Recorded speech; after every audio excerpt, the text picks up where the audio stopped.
Some people work 9 to 5. Some people work night shift. I work all shifts. Okay, so I represent the hustlers.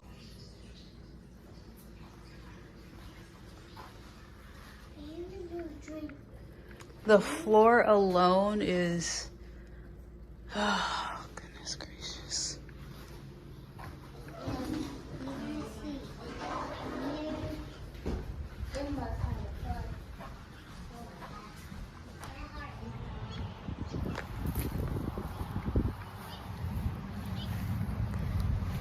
The hell?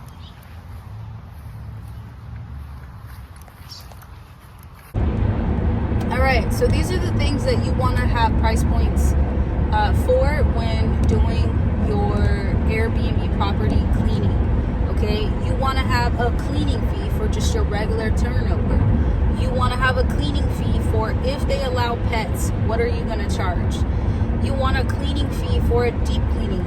Remember, I always say this: if a guest stays over 12 days, that's a deep cleaning. You want to have a cleaning fee for a smoke fee. Okay, for smoke cleaning.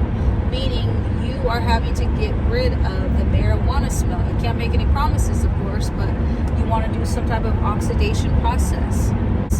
Okay, keep in mind, with these fees, you want to make sure you're getting very specific. Okay, so when I do the process of, when I'm doing these properties, right, a smoke cleaning fee, I let them know there's no guarantee we'll get fully rid of the smoke, because it also depends on the stay.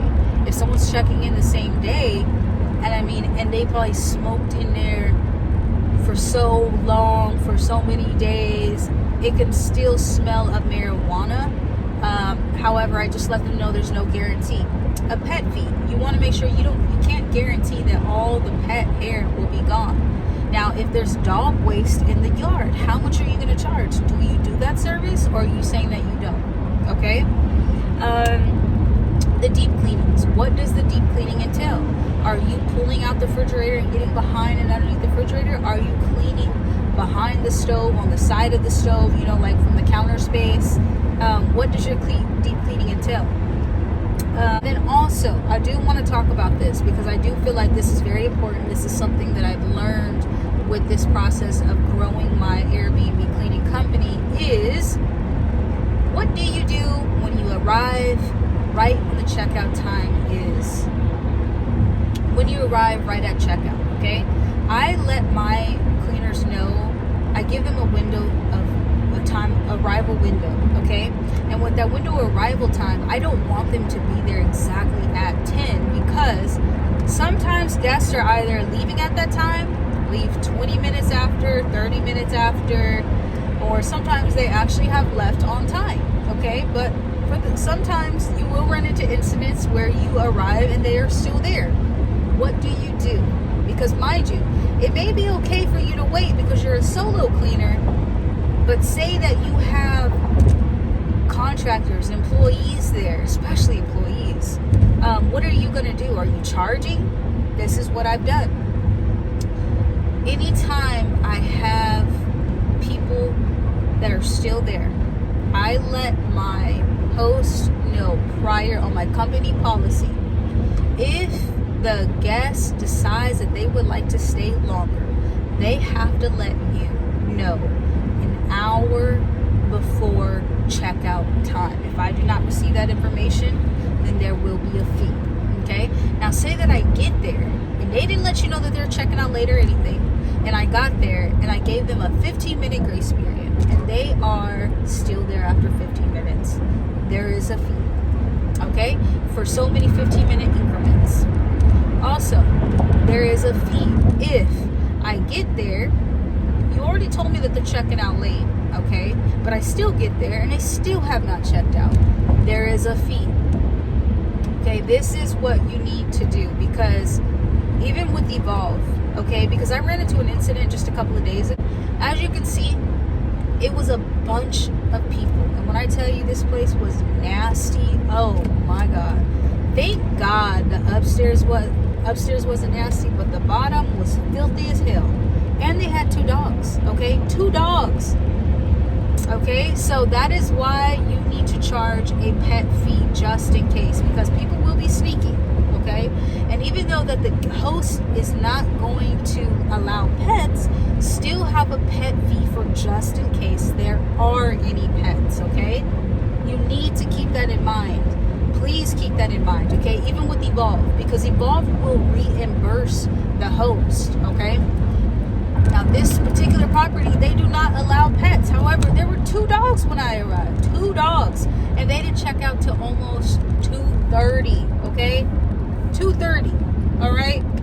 Didn't speak English, but that wasn't a problem for me. It was more so of, you know, we already allowed you 2 extra hours of late checkout and you still couldn't check out in time. It was a huge mess, something that was just really difficult. And the reason why you are wanting to charge a fee is not only because you're going to be cleaning. Wait, hold on one second.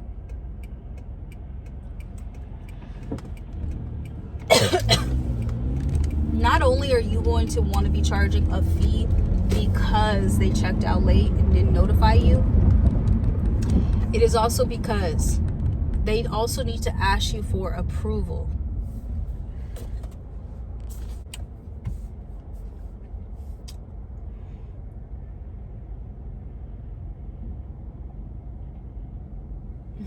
Okay. A couple of things you want to keep in mind. Now, if they check out late, they could possibly ask you, you could have the host ask you, hey, is it okay if, you know, we have a late checkout for so-and-so time? And you just say yes or no, and it's up to you. Or, is when guests check out, you have a same-day check-in, and say you got a large property, you really don't want a late checkout because you're going to be on crunch time and you're going to be rushing to clean.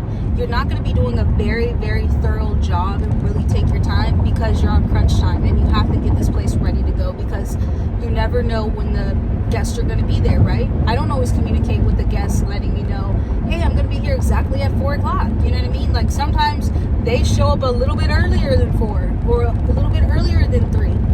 So just keep that in mind so that way you'll know, okay? So again, we're going to kind of do a conclusion. We're going to go ahead and wrap this video up. And I just want to just let you guys know again, just in case you may have fast forwarded through this video, or maybe you're, maybe I lost you a little bit there because I'm kind of talking about different things. I do want to say this again. You need to be charging a regular turnover fee, a deep cleaning fee, a smoke fee, a pet fee, okay? You can also charge for an excessive fee, but really for me, that runs into the deep cleaning fee. You're gonna wanna charge, but it's up to you. If there's gonna be a late checkout and you aren't notified, or if you want to be the person to say yes or no about a late checkout, okay? These are things that you're going to want to know, and also an upcharge if you're going to be working on Christmas Day or Thanksgiving Day, okay? Now, I will say, you guys already know, my kids got to open up gifts, and then we had to go to work, unfortunately. No one else was available to work on Christmas Day, and to be honest, you know, it is what it is. Sometimes you're going to have to make them sacrifices, you know what I mean? But we still went out. I think we went out to, I don't know. So just know that those are going to be some of the things that, you know, you're going to learn a lot of things in the beginning of your business. And you're going to learn from, and I do want to say this, in the beginning of your business, you don't think about those kind of things, right? You kind of just want the money and really that's it, right? But when you start hiring people, when you start seeing last minute requests, last minute things, that's when you need to make yourself a company policy and add in all these extra things. And mind yourself, if you ever see anything that you didn't like, you can always add it in an email. I try to keep my updates to a bare minimum, meaning I'm not sending out shit every single month. However, I will send out things, every couple of months. So I just want to let you guys know that, like I said, when you are growing, there's going to be some things and some changes you're going to have to make because you're a business and you don't want things to be costing you money, especially when it's unnecessary. Download my company policy and send it to these hosts. You know, you can create however you want to create it. Okay, you can take the wording and use it in Canva. I really just use something basic. Okay, I don't want to really have to get technical with my wording and stuff like that. I just want someone to truly understand what it is, even if it was like a second grader. Oh, okay, they're charging a fee for this. I want it to be just straightforward. You know, the company policy doesn't look as professional, and I'm really not too worried. I just want to understand these are our guidelines, and please understand that if you would like to do business with us. Okay, now you can send us an agreement with DocuSign or anything like that if you would like something to be signed for the agreement. So that's what you could do. However, I will let you take this company policy. I will kind of change some information. I just created it in Google Docs. You can do the same thing, and from there you will be all set. So I want to start this Airbnb cleaning business. You got to go hard. Okay, there's really no excuses to it. I mean, y'all see me. Okay, it's just me. Okay, I'm the one who created this out of nothing. Okay, I got contractors, I got tons of properties that I'm cleaning. I'm still doing walkthroughs. Like I said, I'm still growing, I'm still learning. I don't have everything perfected, but I would like you to know that you too can start this. Okay, I didn't have any help as far as like, you know, I didn't have anyone like do the work for me. That's one thing that I think that you truly need to understand is you have to put in the work. If you're not going to put in the work, you're not going to see results like a workout. And the work, this video is just not for you, but for those who are, remember, everything that I put in my ebook, everything that I've done is literally the steps that I took, literally. And now there's some things that you can change up. However, I would like you to know that you too can do, willing to put in the work. Okay, cleaners are a dime a dozen, but it really takes a person who's professional. Communication is great, quality of service is great, on time, never miss a service, just seamless everything. That is hard to find, especially in the Airbnb cleaning industry. Okay, and like I always tell you before, when you find a solo cleaner, they take on so many properties. It's like they have to cancel cleans. As soon as you start seeing yourself getting these properties, start finding people to help you because you're going to need it. Thank you guys for tuning in, and I'll see you on the next one.